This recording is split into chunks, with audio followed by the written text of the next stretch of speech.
Subject है power electronics और topic है chopper. State the principle of operation chopper highlighting the operation of step down and step up chopper. तो सबसे पहले ये समझना होगा चॉपर क्या होता है, उसके बाद ही स्टेप डाउन स्टेप अप का बात आएगा। चॉपर क्या होता है? फिक्स डीसी वोल्टेज को वेरिएबल डीसी वोल्टेज में वो कन्वर्ट करता है।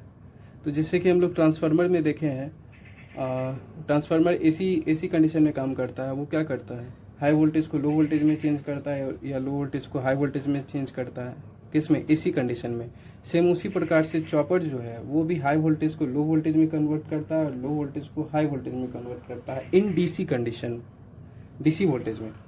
तो एक हम लोग मान लेते हैं, सपोज कर लेते हैं, एक डीसी इनपुट है, बैटरी है या आउटपुट ऑफ रेक्टिफायर है। ये कांस्टेंट है, ये फिक्स डीसी है, ये जो है एक फिक्स डीसी है।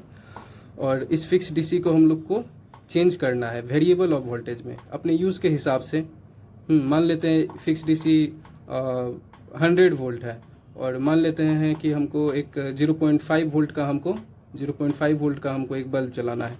तो ये 100 वोल्ट वोल्टेज जो है, ये यदि इस बल्ब को जैसे ऑन करेगा ये तो डिस्ट्रॉय हो जाएगा ना।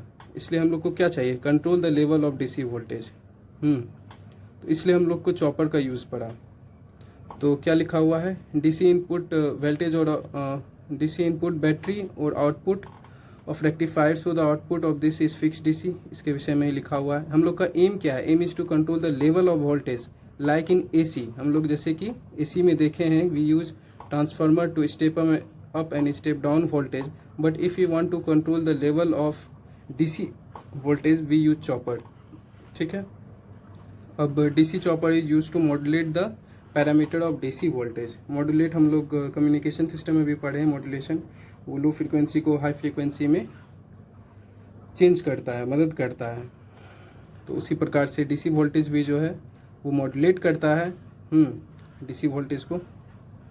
अब आता है, अब हम लोग आगे पढ़ेंगे operation of chopper. We use chopper to step up. Step up, जब हम लोग स्टेप अप डीसी वोल्टेज करेंगे तो वो क्या हो जाएगा? स्टेप अप चॉपर हो जाएगा। और स्टेप डाउन डीसी वोल्टेज करेंगे तो क्या हो जाएगा? वो स्टेप डाउन चॉपर हो जाएगा। आगे पढ़ेंगे ये। उससे पहले ये चॉपर है वेरी हाई इफिशियंसी। चॉपर का जो इफिशियंसी होता है वो बहुत हाई होता है।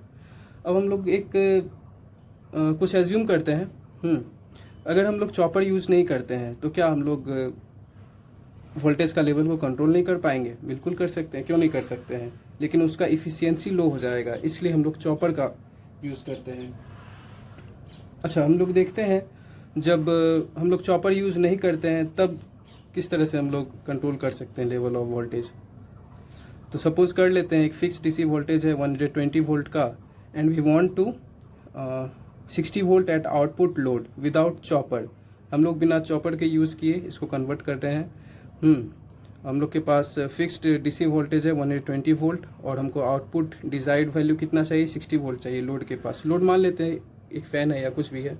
तो हम लोग किस तरह से कर सकते हैं? पहला तो ये केस हो सकता है कि वोल्टेज डिवाइड कर दें। एक हम लोग यहाँ पे एक और लोड लगा दें, मान लेते हैं यहाँ एक बल्ब लगा दें 60 वोल्ट का।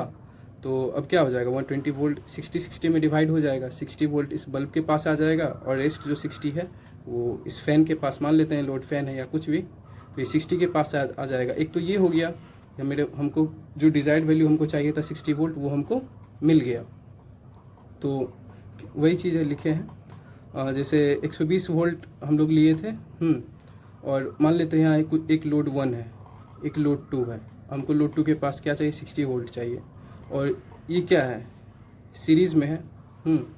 We connect one more load resistance 1 and voltage drop of this resistance make 60 volt. We will get at load 60 volt. तो इस रेसिस्टेंस जो भी मान लेते हैं ये बल्ब है, तो इस तरह से इस रेसिस्टेंस को हम लोग ड्रॉ करते हैं कि ये जो है, ये जो वोल्टेज यहाँ पे ड्रॉप होगा वो भी 60 वोल्ट ही होगा। मान लेते हैं एक बल्ब है, जो ये जो voltage drop across this resistance is also 60 volt. तो इस कंडीशन में क्या होगा कि 60 वोल्ट इस रेसिस्टेंस को भी मिल गया और 60 वोल्ट इसको भी मिल गया। अब इसका डिमेरिट्स क्या होता है कि while we getting 60 volt on desired load 2, but while operating this load at load 1, here current will also flow to the resistance and copper loss begins at the resistance। यहाँ क्या होता है कि जब हम लोग को 60 वोल्ट डिजायर्ड लोड पे मिल रहा रहता है, यहाँ पे हमको 60 वोल्ट मिल रहा रहता है, लेकिन इस ऑपरेशन के दौरान लोड 1 में क्या होता है कि यहाँ पे करंट जो है, करंट भी फ्लो कर रहा रहता है। और करंट जो फ्लो कर रहा रहता है इस रेसिस्टेंस से, यहाँ पे हम लोग का कॉपर लॉस क्रिएट होता है। और कॉपर लॉस जो स्टार्ट होता है, इस वजह से इसका क्या होता है, एफिशिएंसी पुअर हो जाता है। इसलिए हम लोग ये मेथड को यूज़ नहीं करते हैं। अब नेक्स्ट आता है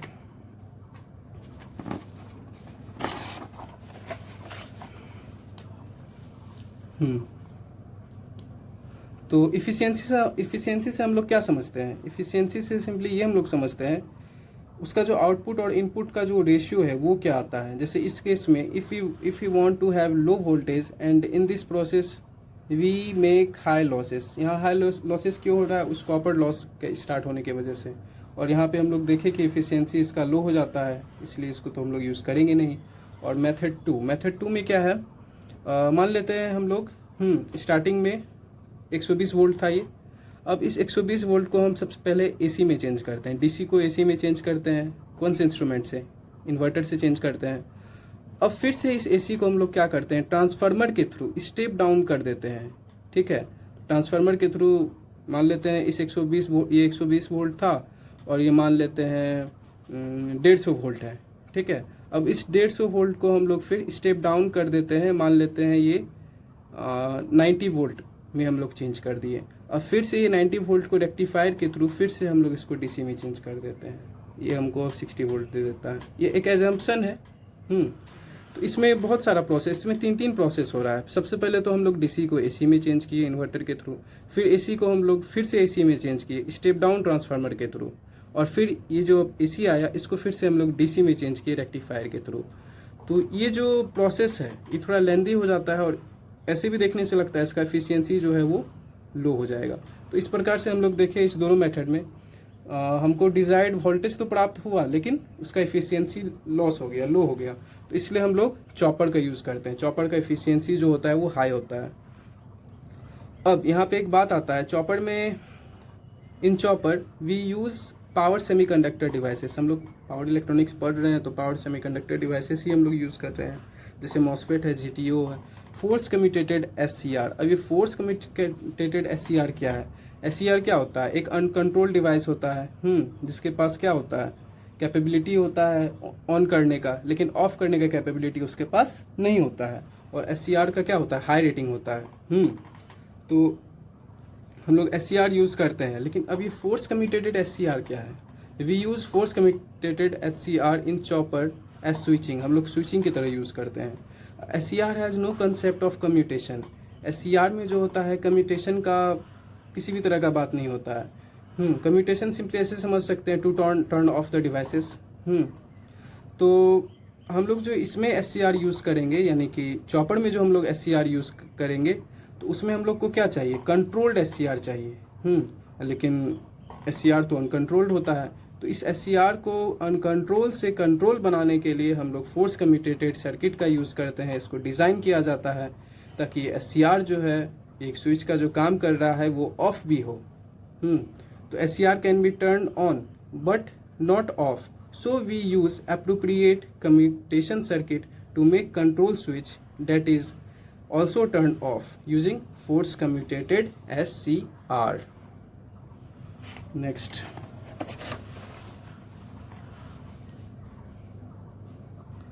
अब आते हैं प्रैक्टिकल यूज़ ऑफ चॉपर। हम लोग चॉपर तो उस समय से कह रहे हैं, अब इसका कुछ प्रैक्टिकल यूज़ भी देख लिया जाए। इसको हम लोग यूज़ करते हैं स्पीड कंट्रोल में। स्पीड कंट्रोल डीसी मोटर जो होता है, मान लेते हैं ये शंट एक्साइटेड डीसी मोटर है। ठीक है, अब इसमें क्या हो रहा है, यहाँ वोल्टेज हमको लगा हुआ है डीसी वोल्टेज, और इसके पास एक हम लोग चॉपर को यहाँ पे रख दिए हैं, कनेक्ट कर दिए हैं। We connect chopper to DC input and vary the DC voltage. इस चॉपर को हम लोग कनेक्ट कर दिए हैं। अब हम लोग क्या कर रहे हैं, अब यहाँ पे क्या हो रहा है ना कि मेरा वोल्टेज जो है वो मेरा वेरी कर रहा है, कहाँ गया, and vary the DC voltage using chopper के through, hence voltage across armature varies. अब क्या होता है, इस कारण से क्या होता है, आर्मेचर का जो वोल्टेज है वो भी मेरा वेरी करने लगता है, और इस वजह से वेरी करने की वजह से and we gain desired speed of motor. और इस तरह से हम लोग मोटर का स्पीड को हम लोग कंट्रोल कर सकते हैं, डिजायर्ड स्पीड हम लोग ला सकते हैं जितना हमको चाहिए। किसके थ्रू? चॉपर के थ्रू। तो यानी कि क्या हुआ, एक स्पीड कंट्रोल हुआ, ये स्पीड कंट्रोल का प्रॉपर्टी आया। तो चॉपर को हम लोग इस तरह से यूज़ कर सकते हैं डीसी मोटर में। एसएमपीएस में भी यूज़ कर सकते हैं। एसएमपीएस क्या है? Switch mode power supply. Power supply in SMPS, the power electronic devices operate in saturate on और cut off region, so loss is negligible and efficiency is high. ये ऑन ऑफ जो है, on off ये भी हम लोग देखेंगे। On off क्या है? ये चॉपर ही है। ऑन ऑफ की जहाँ बात आ रही है, ये तो चॉपर का ही यहाँ काम हो रहा है। तो इसको इस तरह से ऑन को हम लोग सैचुरेट रीजन कह सकते हैं, कट ऑफ रीजन को ऑफ कर सकते हैं। और एसएमपीएस में इस प्रकार से प्रिंसिपल है उसके वर्किंग का। तो इस प्रकार से हम कह सकते हैं कि चॉपर का भी यूज़ इसमें हम लोग कर सकते हैं, होता ही है। तो लॉस इज नेग्लिजिबल और एफिशिएंसी हाई होता है। और इन्वर्टर में भी यूज़ कर सकते हैं। इन्वर्टर कन्वर्ट्स डीसी को एसी में कन्वर्ट कर सकता है। तो अगर हमको वेराइंग डीसी के लिए हमको कन्वर्ट करना है तो इन्वर्टर में भी हम लोग चॉपर का यूज़ हम लोग कर सकते हैं।